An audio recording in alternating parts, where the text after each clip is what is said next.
আমাদের শরীরের প্রতিটি অংশের দূষিত রক্ত পরিশ্রুত হওয়ার জন্য আমাদের হার্ট বা হৃৎপিণ্ডে শিরার মাধ্যমে প্রবেশ করে। প্রতিটি শিরার মুখে একটি বাল্ব বা কপাটিকা থাকে, যা রক্তের প্রবাহকে উল্টো দিকে যেতে বাধা দেয়। তো কোনো কারণে যদি শিরার মধ্যে থাকা এই বাল্বগুলো কাজ না করে দুর্বল হয়ে পড়ে, তখন আমাদের রক্ত বিপরীত দিকে প্রবাহিত হতে থাকে এবং এর ফলে শিরাগুলো ধীরে ধীরে প্রসারিত হতে থাকে। এর ফলে রক্তনালীগুলো ফুলে উঠে চামড়া ঠেলে বেরিয়ে আসতে চায়। এই রোগকে বলা হয় ভেরিকোজ ভেন। বেশিরভাগ ভেরিকোজ ভেনে আক্রান্ত রোগীর সমস্যাটি বাহ্যিক বা দেখতে অস্বাভাবিক লাগার মধ্যেই সীমাবদ্ধ থাকে।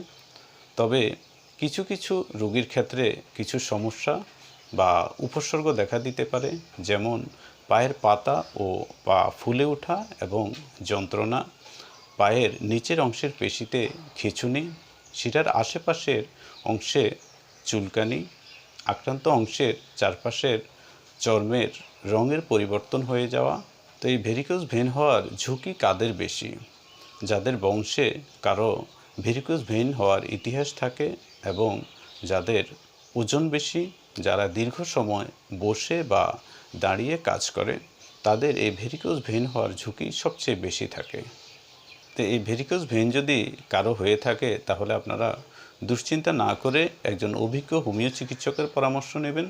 হোমিওপ্যাথিতে ভেরিকোজ ভেনের স্থায়ী ট্রিটমেন্ট রয়েছে, আর আমরা এর জন্য যে ঔষধগুলো ব্যবহার করে থাকি তার মধ্যে উল্লেখযোগ্য হচ্ছে arnica, sulphur, calcarea, lycopodium, Lachesis, Causticum, Thuja, হেমামেলিস, acid floor.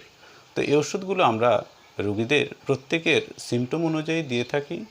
রোগীরা যদি একটু ধৈর্য ধরে কিছুদিন ওষুধ সেবন করে, তাহলে অধিকাংশ ভেরিকোজ ভেইনের রোগীরাই সুস্থ হয়ে যায়।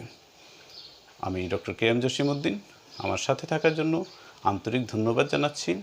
আর আপনারা এই ধরনের ভিডিও আরও বেশি দেখতে চাইলে আমার চ্যানেলটি সাবস্ক্রাইব করে নেবেন এবং যে কোনো ধরনের ডিজিজ নিয়ে আরও বিস্তারিত জানতে হলে আমার Facebook page doctor KM. Jasimuddin সেটা ফলো করতে পারেন।